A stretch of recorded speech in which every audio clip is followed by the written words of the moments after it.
Dan kita akan tersambung bersama rekan kami Happy Guritman di sana. Selamat pagi Happy. Ya, pagi Anggi. Ya Happy, bagaimana situasi terkini dari jalannya persidangan terkait sidang putusan MK gugatan sistem pemilu di tahun 2024 Happy? Baik, Anggi, Mahkamah Konstitusi pada hari ini menggelar sidang pleno pembacaan putusan terkait sistem pemilu.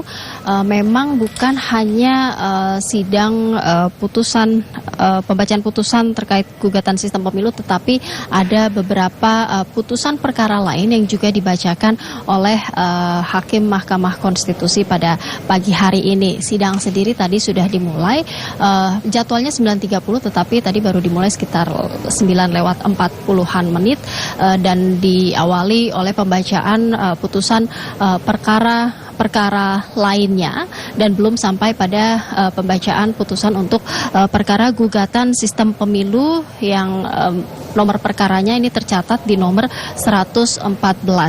Dan sidang pada pagi hari ini dipimpin oleh Ketua Mahkamah Konstitusi Anwar Usman, namun tadi pembacaan putusannya dilakukan secara bergantian oleh para hakim konstitusi.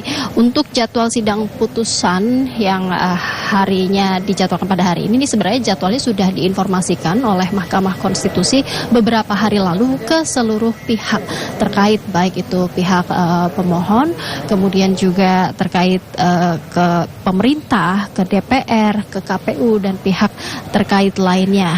Namun memang Anggi, Mahkamah Konstitusi ini menerapkan pembatasan kehadiran di ruang sidang dengan mempertimbangkan bahwa ini adalah kondisi atau situasi di mana kita berada pada masa transisi endemi COVID-19, sehingga sebagian pihak pun diperkenankan untuk mengikuti sidang atau hadir secara daring atau online.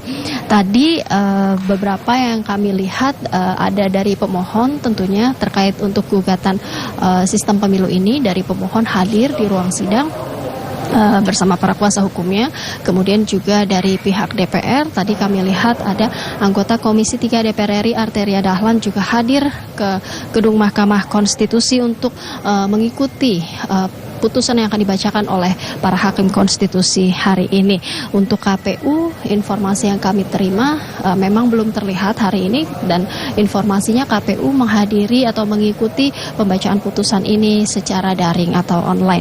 Untuk uji materi atau judicial review sendiri ini dengan nomor perkara 114 ini kita masih nantikan, nanti akan dibacakan putusannya. Namun uji materinya ini terkait dengan sejumlah pasal dalam Undang-Undang Pemilu tahun 2017, dan ini tentunya telah menjadi perhatian publik, terutama partai politik yang menjadi peserta pemilu tahun 2024. Mengingat ada beberapa pasal yang digugat, itu ada pasal 168 ayat 2, pasal 342 ayat 2, pasal 353 ayat 1 huruf B, kemudian ada pasal 386 ayat 2 huruf B, pasal 420 huruf C dan D, pasal 422, pasal 424 ayat 2, dan pasal 426 ayat 3 Undang-Undang Pemilu, di mana pemohon untuk uji materi ini atau judicial review ini adalah Demas Brian Wicaksono yang merupakan kader dari Partai Demokrasi Indonesia Perjuangan atau PDIP cabang Banyuwangi. Kemudian pemohon lainnya juga merupakan bakal calon legislatif tahun 2024 bernama Fahrul Rozi, dan ada beberapa warga sipil lainnya yang juga tergabung sebagai pemohon dalam gugatan ini. Para pemohon kami informasikan kembali ini menggugat pasal yang mengatur soal pemungutan suara dilakukan proporsional terbuka atau sistem coblos gambar caleg, dan mereka ini menginginkan agar sistem coblos partai atau proporsional tertutuplah yang digunakan atau yang diterapkan dalam pemilu 2024 nanti. Dalam salah satu petitumnya, pemohon menyebut ada frase proporsional pada pasal 168 ayat 2 di Undang-Undang Pemilu ini tidak mempunyai kekuatan hukum mengikat sepanjang tidak dimaknai sistem proporsional tertutup. Inilah yang kemudian digugat untuk diuji kembali materinya oleh Mahkamah Konstitusi.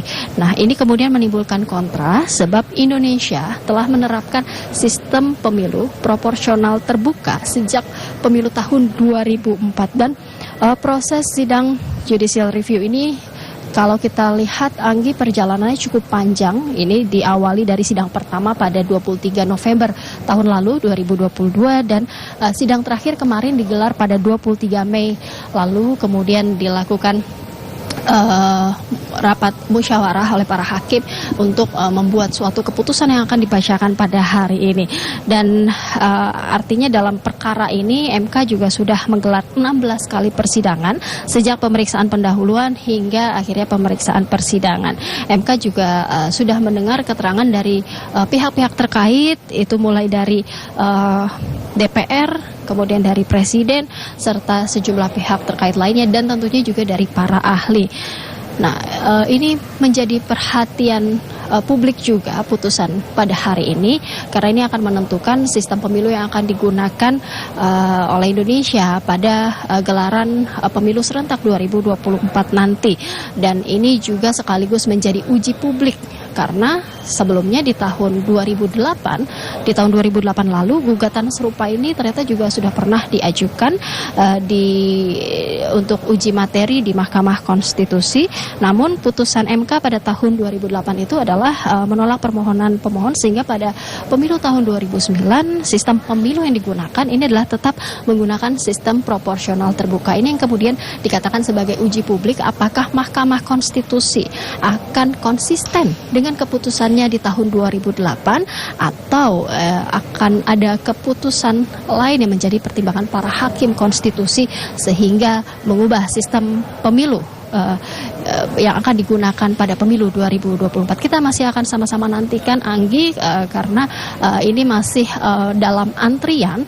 Para hakim konstitusi masih membacakan perkara-perkara sebelumnya yang juga sudah mencapai pada putusan yang harus dibacakan pada hari ini, dan baru nanti kita akan sama-sama nantikan di perkara nomor 114 terkait dengan gugatan atau uji materi soal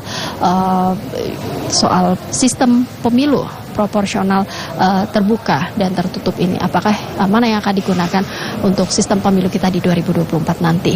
Demikian, Anggi, kembali ke Anda. Ya baik, terima kasih atas laporan Anda, Happy. Selamat kembali bertugas.